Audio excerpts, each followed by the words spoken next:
EMSA, the electrophoretic mobility shift assay, also known as the gel shift assay, is a versatile and sensitive biochemical procedure.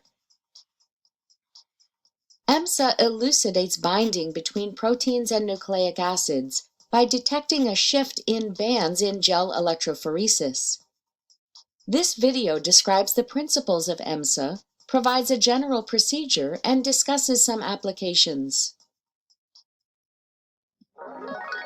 DNA replication, transcription, and repair, as well as RNA processing, are all critical biochemical processes. They all involve binding between proteins and nucleic acids.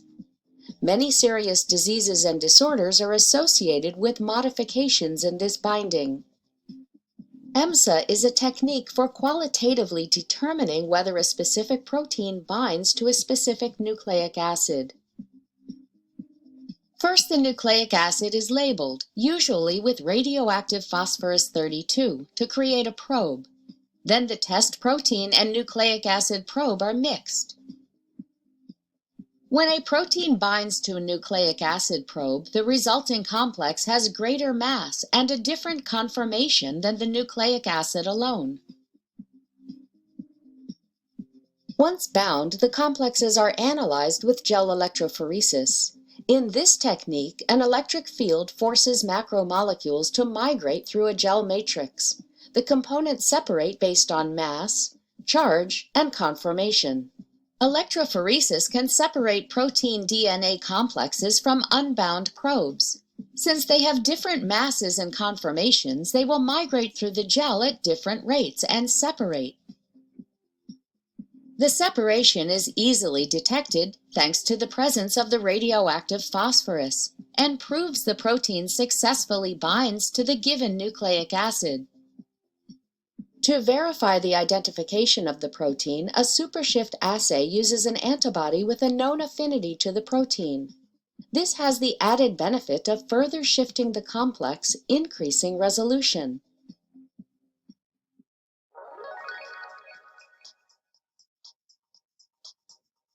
To begin the procedure, the protein must be isolated. To do this, molecular biology techniques are used to express the protein in cells and then purify. The nucleic acid is amplified and labeled to create a probe. Labeling is done through incubation for 10 minutes with DCTP containing radioactive phosphorus 32. A radiation-safe workbench and protective equipment are required. The gel is then prepared. The gel needs to be non-denaturing to prevent the protein from altering conformation and potentially unbinding from the probe during electrophoresis.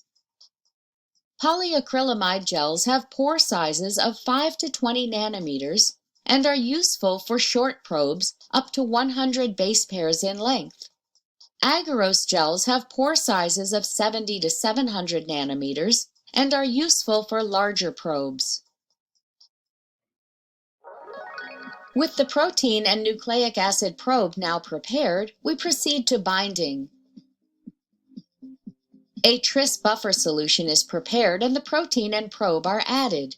The pH should be similar to physiological conditions and salt concentration sufficient to prevent the protein from forming weak bonds with non-target nucleic acids.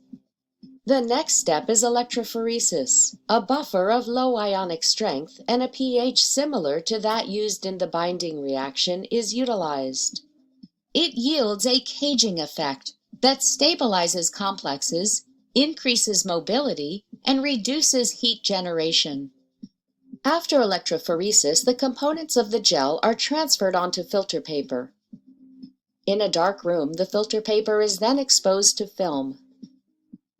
If the protein binds to the probe, two distinct labeled regions will be visible in the transfer, one representing the complex and a separate one representing the unbound probe. The separation demonstrates that the protein successfully bound to the nucleic acid. Now that we've seen the basic procedure, let's look at some applications. Chromatin is the tightly packed complex of DNA and proteins found in eukaryotic cells. Chromatin remodeling enzymes modify the structure to open the DNA to transcription.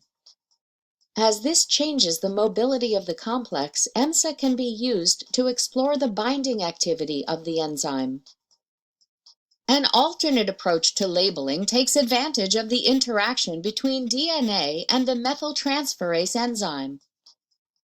A cofactor can be modified to bind permanently to DNA via methyltransferase. Rather than labeling with phosphorus 32, the cofactor is conjugated to biotin, which is advantageous because it's not radioactive. Because the cofactor is site-specific in its attachment, it's relevant to genotyping, methylation detection, and gene delivery.